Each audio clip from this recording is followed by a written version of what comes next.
Olá, boa tarde a todos.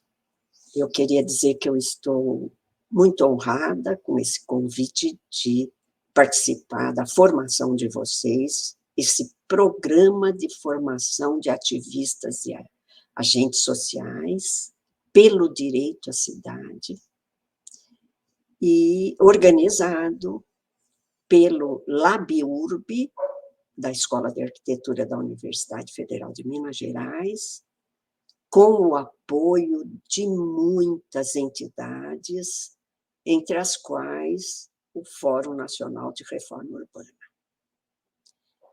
E nós vamos fazer uma fala de 15 minutos, ela precisa ser rápida.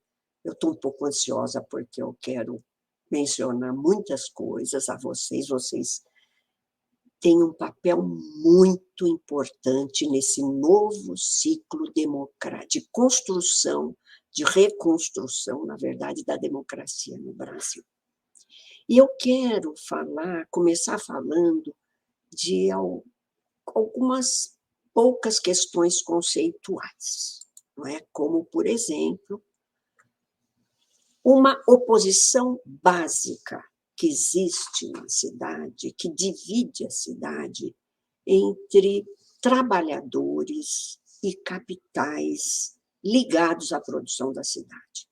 Para o trabalhador, a cidade é uma base física, ambiental, para a reprodução da vida. Ele precisa da cidade para morar, para circular, para trabalhar, não é? Ele precisa da moradia, mas ele não vive só na moradia. Se ele não tiver transporte, por exemplo, ele não tem forma de se reproduzir. E então, moradia, infraestrutura, serviços. Para o trabalhador, a cidade tem valor de uso. Mas é muito diferente o papel da cidade para uma parte dos capitais que se reúnem em torno do imobiliário, da produção da cidade. Para esses capitais, a cidade é objeto de extração de juros, lucros e rendas. Então, a cidade tem valor de troca, não é? Portanto, nós temos uma oposição básica entre capital imobiliário e força de trabalho, que são os usuários, não é?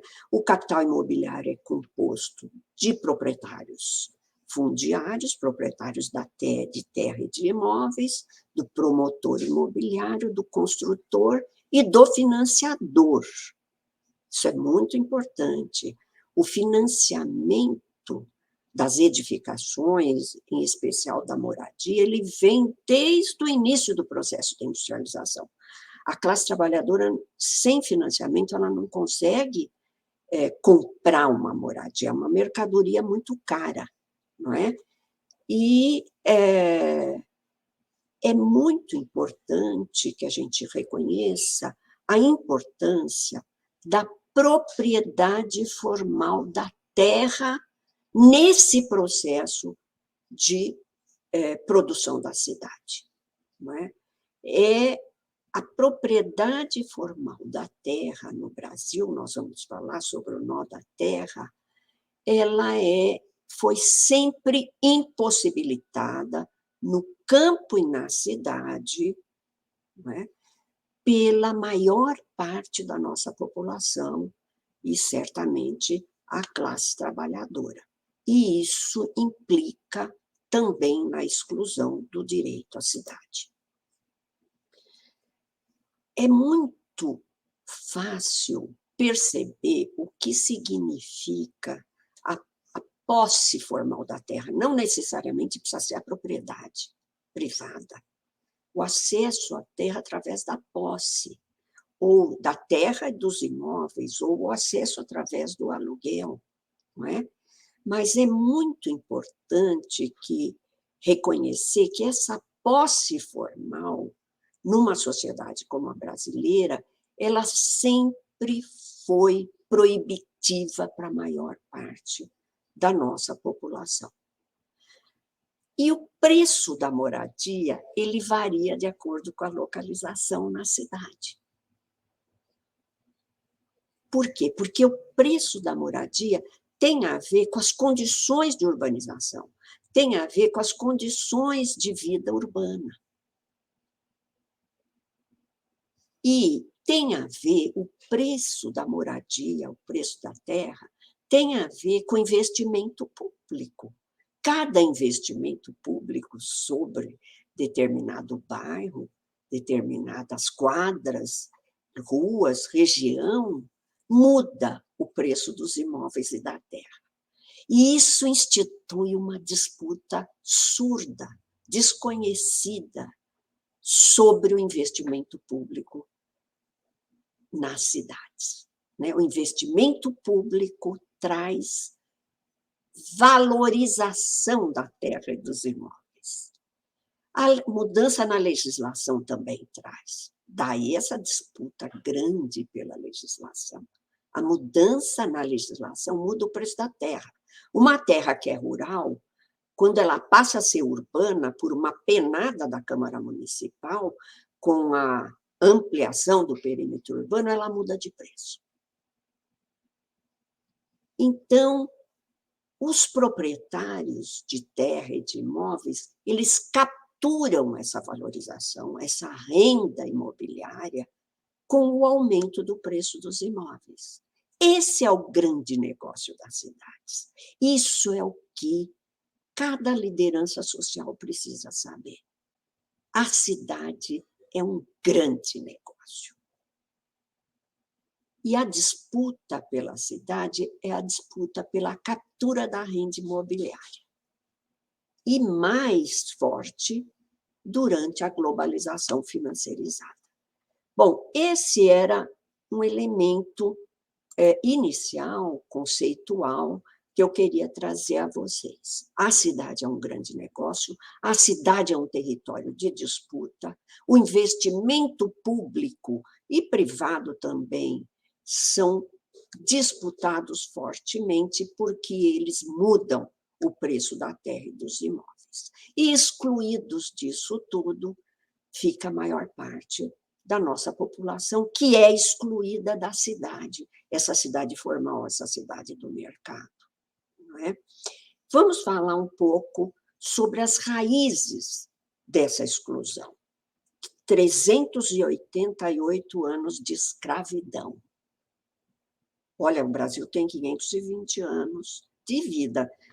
Quando o Cabral chegou aqui, ele não existia o Brasil como nós conhecemos, não é?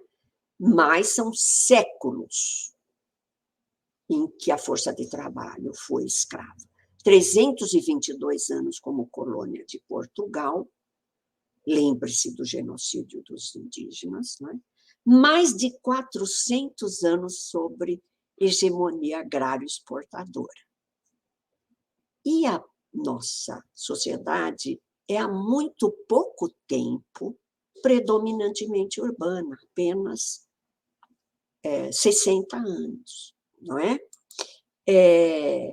Mas como é que se deu esse processo de urbanização, que foi muito intenso e muito rápido? Ele se dá principalmente a partir do início do século XX, não é? O século XX começa com 10% da população nas cidades, e hoje nós temos mais de 85% da população nas cidades. Como é que se dá esse processo? Sem a participação, para a maior parte da população, sem a participação do Estado e do mercado. Vamos lembrar que a habitação é uma necessidade humana incontornável. Todo mundo precisa de uma habitação, não é? E o acesso é negado pelo mercado, porque para você comprar uma moradia no mercado, você precisa de ter uma renda para adquirir um financiamento, não é? E isso significa ganhar mais de 5 salários mínimos. E nós já colocamos de fora do mercado, esse mercado capitalista, não é? Formal capitalista, mais da metade da população brasileira. Muito bem, mas então o acesso se dá pelas políticas públicas, mas as políticas públicas também, se nós considerarmos toda a nossa história, elas não atendem a maior parte da população. Então, como se resolve isso? Com ocupação de terras, especialmente terras desprezadas pelo mercado, não é? Por isso que a maior parte das nossas cidades, elas são frutos da autoconstrução. O povo ocupa e constrói. De forma o quê? Como aqui na favela de Paraisópolis, de forma ilegal, de forma irregular, muitas vezes. Não é? Hoje, 10% da população brasileira mora em favelas. Nós estamos falando de mais de 20 milhões de pessoas. Essa aqui é a Rocinha, né? A Paraisópolis é a maior favela do Brasil, a Rocinha é a maior favela do Rio de Janeiro, mas aqui nós estamos diante de um loteamento informal desses, promovido pelas milícias, nas periferias das nossas cidades. Então, essa forma de ocupação do espaço cria áreas de risco, não é? Cria áreas sujeitas a desmoronamento, sujeitas a enchentes, né? Isso aqui é uma área de Salvador, vocês estão vendo aí, não é? E também uma outra questão importante é a ocupação de áreas ambientalmente frágeis, áreas que a legislação proíbe de serem ocupadas, como beira de córregos, áreas de proteção de mananciais, áreas de proteção permanente, como é esse caso aqui. Né? Mas a população ela não é contra a lei, a maior parte do nosso povo. Ocupa contra a lei porque não tem alternativa.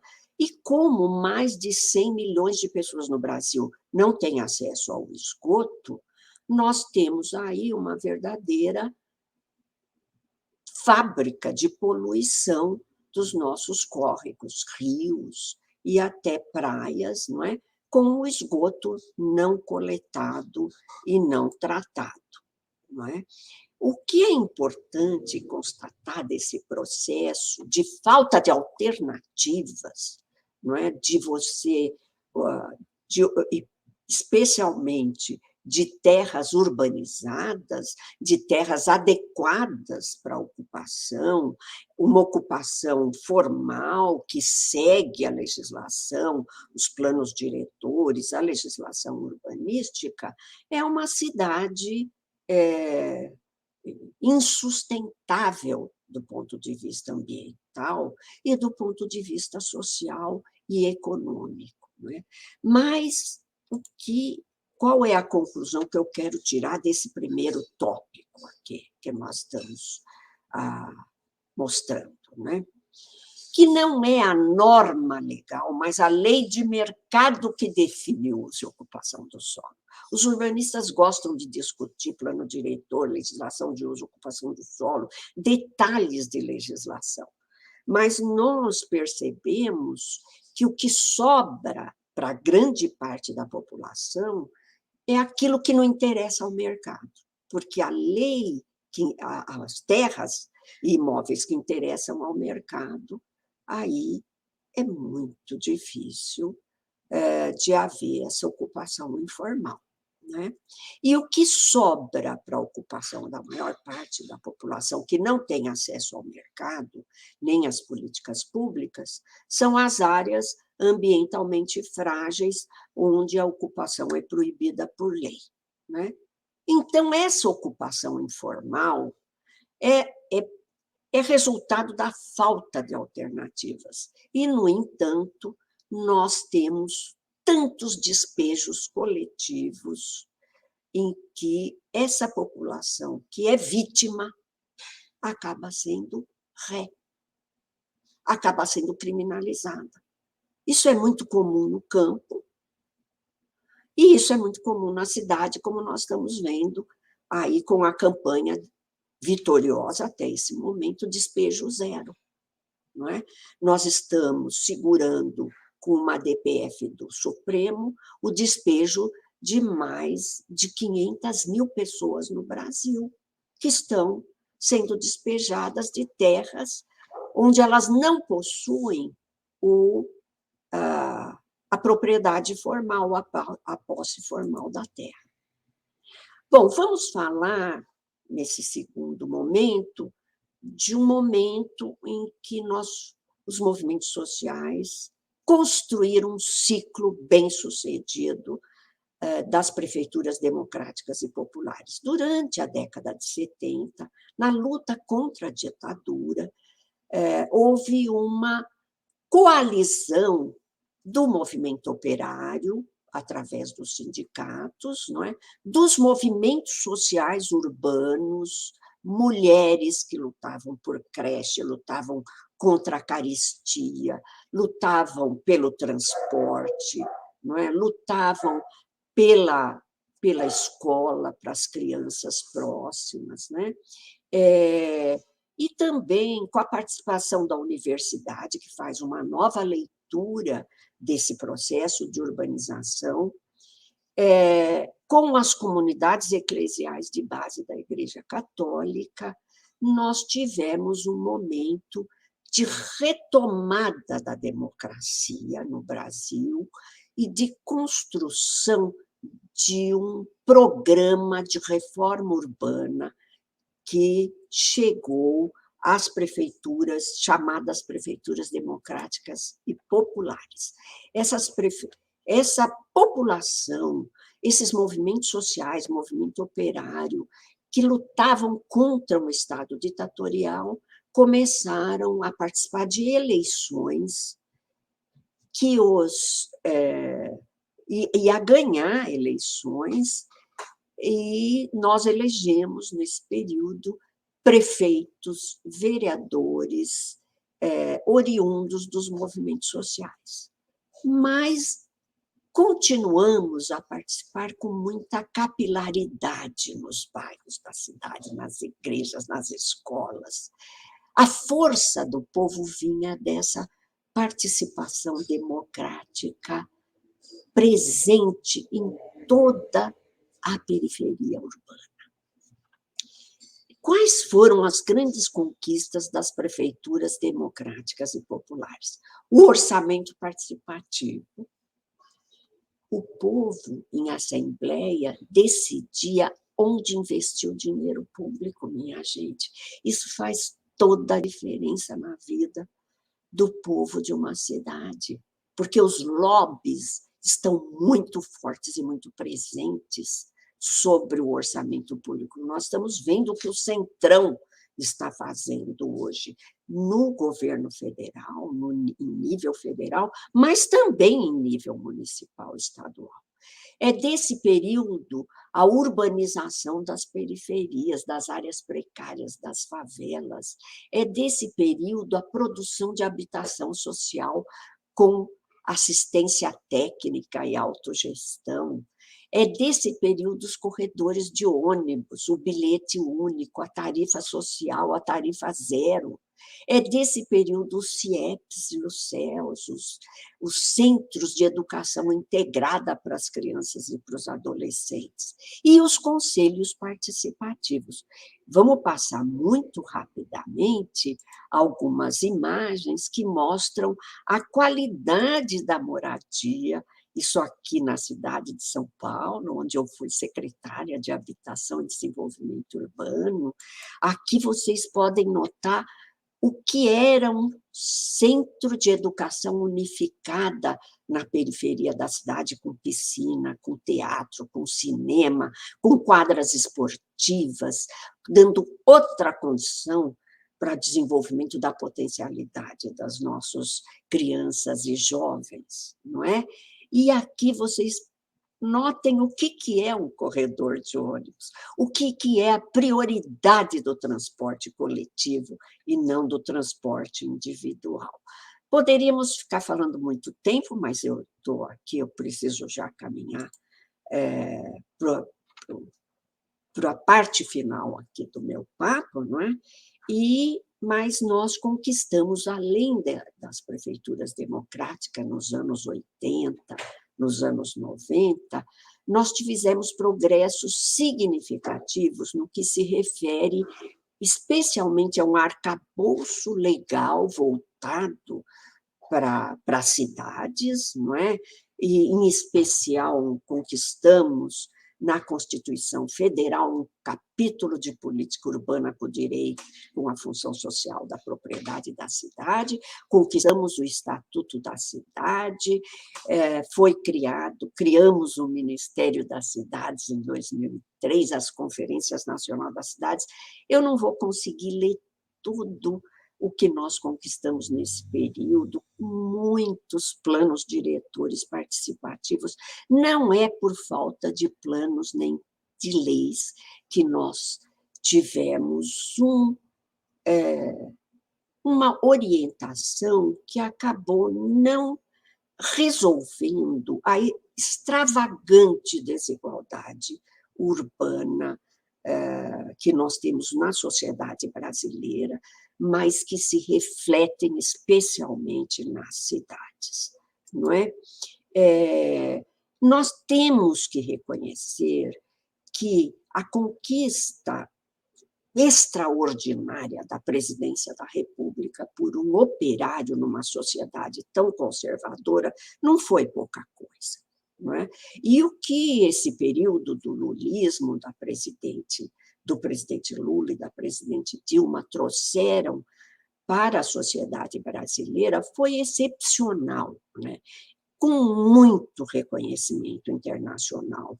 O aumento do salário mínimo acima da inflação, o fim da fome com o Bolsa Família, mas não apenas com o Bolsa Família, né? Com o PRONAF, que é esse apoio à agricultura familiar, com o PAA, com o Programa de Aquisição de Alimentos, né? O aumento das vagas nas universidades públicas, com política de cotas, com o ProUni, com o FIES, não é? A melhoria das condições de vida no Nordeste, por exemplo, com 1 milhão de cisternas, com o médico da família, que foi muito importante, o Luz para Todos, que levou energia para todos os cantos do país, e muitos conselhos participativos com secretarias de gênero, raça. Mas não podemos dizer que, do ponto de vista do direito à cidade, nós avançamos muito. Não é? E isso é uma contradição se a gente considerar que houve um investimento muito grande de recursos por meio do Plano de Aceleração do Crescimento e do programa Minha Casa Minha Vida. A partir de 2007, foi criado o primeiro PAC, né? E o primeiro Minha Casa Minha Vida a partir de 2009. Muito investimento, né? Um investimento que, pela primeira vez, prioriza a população de baixa renda com muito subsídio, mas muitas obras que, na verdade, não caminharam de acordo com as principais necessidades sociais. Não é? Nós temos uma vasta bibliografia criticando, por exemplo, as obras da Copa, não é? E um investimento que não foi definido a partir da participação social capilarizada nas cidades. Não é? Ele foi definido de forma muito centralizada, não é? E a gente pode perceber algum equívoco na definição de quais investimentos e da localização desses investimentos. Né? O que construir e onde construir. Não é? Então, vamos caminhar rapidamente. Um dos problemas principais foi não encarar, não definir uma alternativa para a questão fundiária urbana, para o nó da terra, como eu estava falando para vocês. Muito dos investimentos foram feitos nas periferias distantes, ampliando as periferias urbanas em grande parte das cidades do Brasil e ampliando o preço da terra por conta desse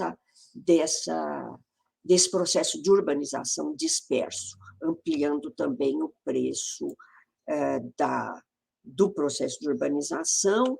Tivemos uma regressão na mobilidade urbana, como provaram muitas pesquisas acadêmicas, muitos livros, aumento do tempo de viagem, aumento do custo de viagem. Eu não vou me estender aqui nesse capítulo do aumento dos problemas na mobilidade pela expansão das periferias, não é? E nós tivemos movimentos sociais, não é? Principalmente de jovens, caminhando na contramão desse processo. Até hoje, na verdade, nós não tivemos uma reflexão aprofundada, ampla, necessária sobre o que acontece a partir de 2010 e, mais especialmente, em 2013, quando mais de 1 milhão de pessoas tomaram as cidades no Brasil para reclamar dos transportes coletivos. Não é? Eu não vou ter tempo de desenvolver isso, eu quero deixar aqui essa contradição, não é? Esse paradoxo, ele tem tudo a ver com um investimento muito grande que não enfrentou o nó da terra, não é?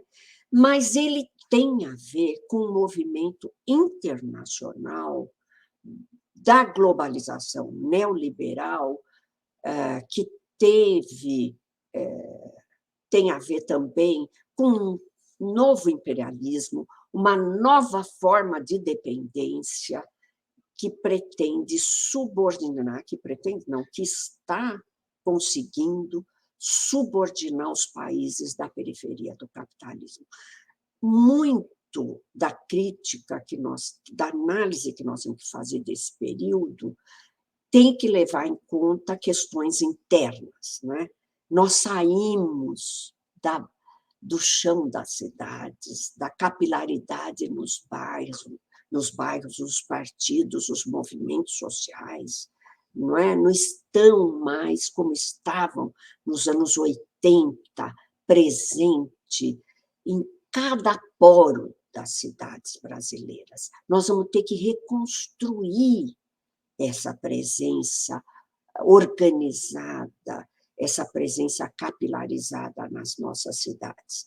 Mas não vamos ignorar o preço, por exemplo, no golpe de 2016, na Operação Lava Jato, não é?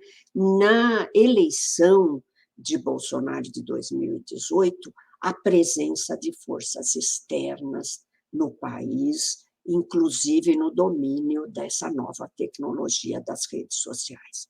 Eu não tenho mais tempo aqui, eu quero desejar para vocês um ótimo curso, um ótimo trabalho.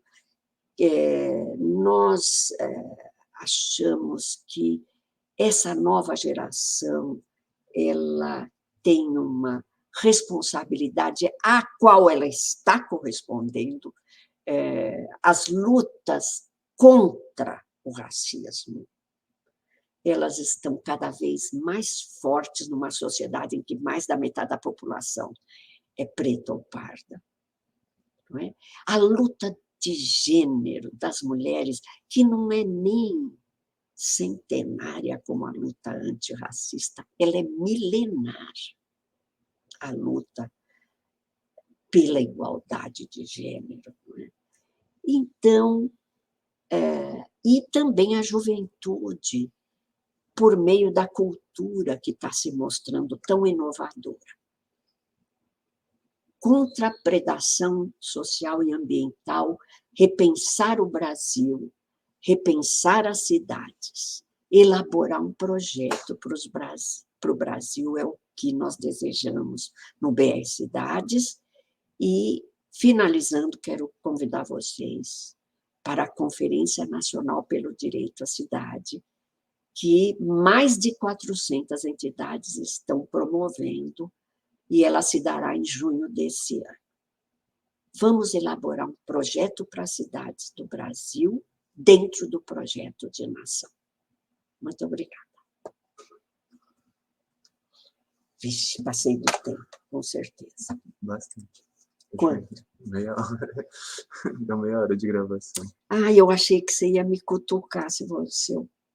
Eu